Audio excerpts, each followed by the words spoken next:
Pythia, the ancient Greek Delphi oracle, and the secrets of her spells.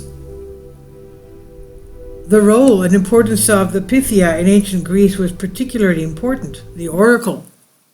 They used to pay tremendous amounts in gold to go and listen to her predictions and her prophecies.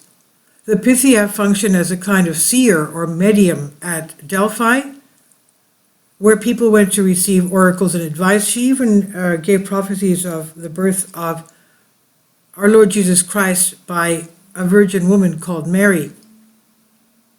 So the Pythias were women who were said to be able to communicate with the god Apollo and convey his messages to people. The Pythian oracles, which many mistakenly referred to as prophecies, were known for their ambiguity and were often interpreted in different ways. The Pythian consultation was very important to the ancient Greeks. Elites and kings and rich people used to go to her and pay tremendous amounts to hear her advice, as they believed that her words could guide them in important decisions and events in their lives.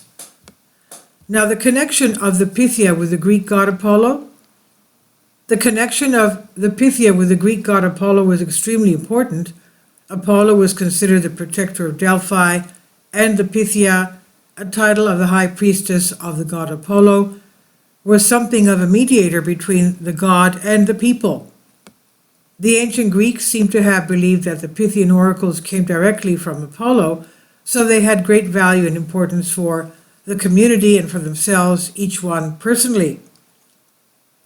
The same value, perhaps even more important, was given to it by kings and generals, influential figures and politically important people who visited the famous oracle of Delphi to receive an oracle that, if they understood it properly, could get them out of a difficult situation. How did the Pythia give oracles?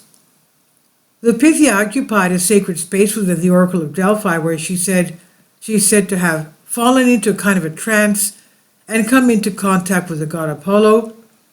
The incomprehensible words she uttered were recorded by the priests and turned into oracles.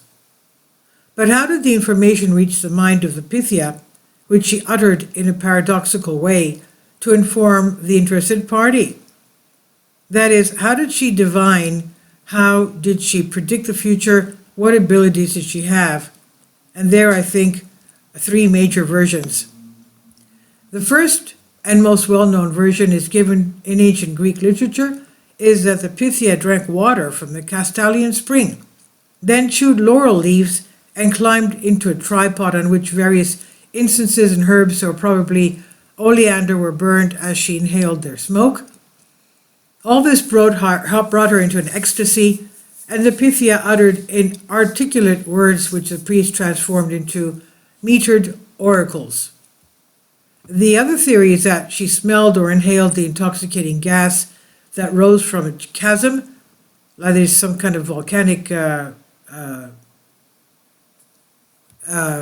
gases, and during excavations year after year, the fissure was discovered that led under the village of Delphi, which is on the side of a mountain, in a huge ravine, on the side of a mountain at a ravine.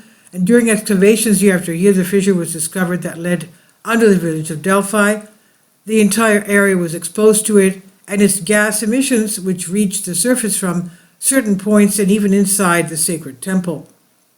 The Pythia fell into ecstasy, and the sequence is the well-known one, as described.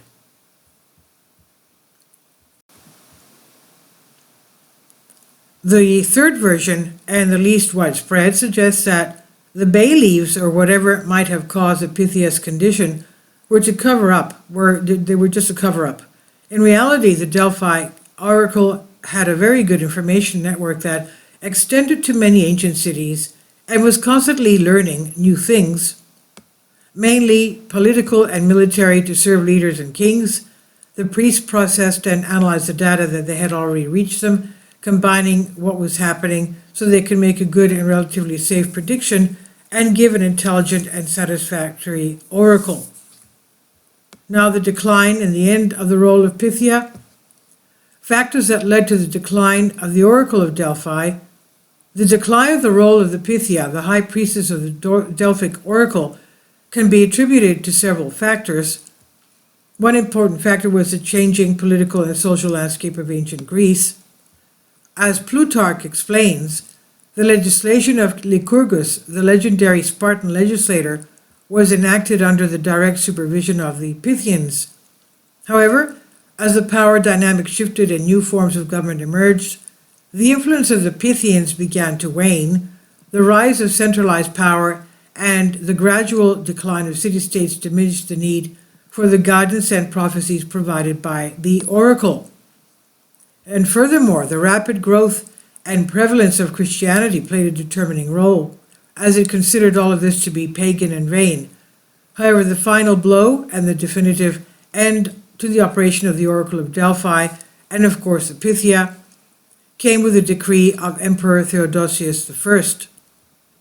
The last Oracle of the Pythia. The last recorded prophecies of the Pythians were made in the 4th century AD. According to historical evidence, the last oracle given by the Oracle of Delphi through the mouth of the Pythia was made in the year 362 AD.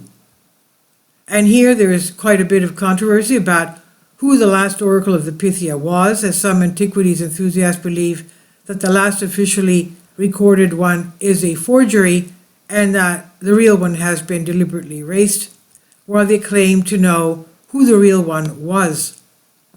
Neither side admits the other's accusations, and all consider their own perspective as true, regarding who the last oracle of Pythia was, and the other as immoral lies. It goes without saying that in general only the official version is acceptable and not the other. Whatever the true last oracle of the Pythia, her persecution and the closure of the oracle marked the end of an era, as the Pythia's role as a conduit for divine messages and predictions came to an end. The oracles of Pythia for centuries were highly regarded and sought after by everyday people, as well as leaders from a large part of the ancient world who sought guidance in making important decisions, of course.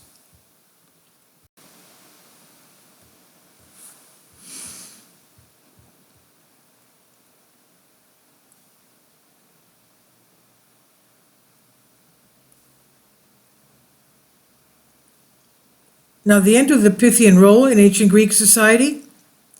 The end of the Pythian oracle's role in ancient Greek society can be seen as a reflection of the changing religious and cultural landscape. The rise of Christianity and the spread of its influence led to a decline in the importance of the Pythian oracles. The Christian Church attempted to suppress pagan practices, and beliefs, including the worship of Apollo, of course, and the Oracle of Delphi, as well as anything that could connect the Greeks to their ancestral worship of the gods of Olympus and the major and minor gods. The Pythia's role as a mediator between mortals and the gods was replaced by the teachings and authority of the Christian Church. Ancient Greek society was slowly moved away from the embrace of its own religious and philosophical ideologies, and was forced to follow new ones, often by force. Now, the legacy and influence of the Pythians, the Pythia effect, and the butterfly phenomena. The Pythia, the highest priestess of Apollo at the Oracle of Delphi, had a significant influence on the ancient Greek politics and decision-making. Through a trance-like state, she conveyed messages from the god Apollo to those seeking guidance.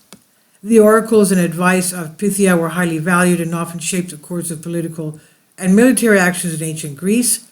However, although the ambiguity of the Pythian omens meant that they were not easily interpreted or followed by everyone, their role in the political landscape of ancient Greece cannot be overlooked.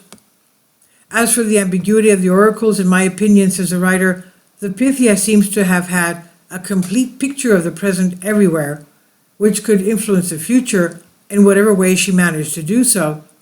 The present, and especially the future, are constantly changing and depend on the now, that is happening everywhere at the same time. If something changed here, the future would have a possible version. If the same thing changed somewhere else, the future would be completely different from the previous prediction. And because this is all a bit of chaotic, there was ambiguity. It reminds me a bit of the butterfly effect. And the role of Pythia in the formation of Greek mythology and legends. In addition to her influence in politics, the Pythia played an important role in shaping Greek mythology and legends. The stories and myths surrounding the Oracle of Delphi and the Pythia herself have come to an integral part of Greek folklore. Pythia's connection with the god Apollo and her ability to communicate with him through her trance enhanced the mystical and divine aura that surrounded her in a very magical way, I might say. Her advice and oracles became part of the rich Greek mythology, influencing the beliefs and practices of the ancient Greeks, but in a unique way they continued to influence many contemporaries.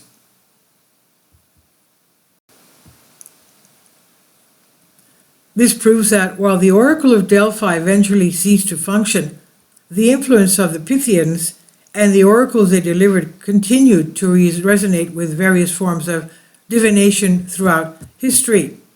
And the cultural and historical significance of the Pythia and the Oracle of Delphi remains an enduring part of ancient Greek heritage. And the information is from Wikipedia and MaxMag.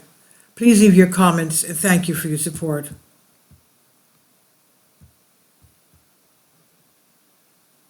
Please support my Patreon account. The daily posts are 5 videos daily, and they are totally different from what I have on my YouTube channel. Thank you so much for your support and that you find all my content so interesting. You'll find the Patreon account details in the description box below.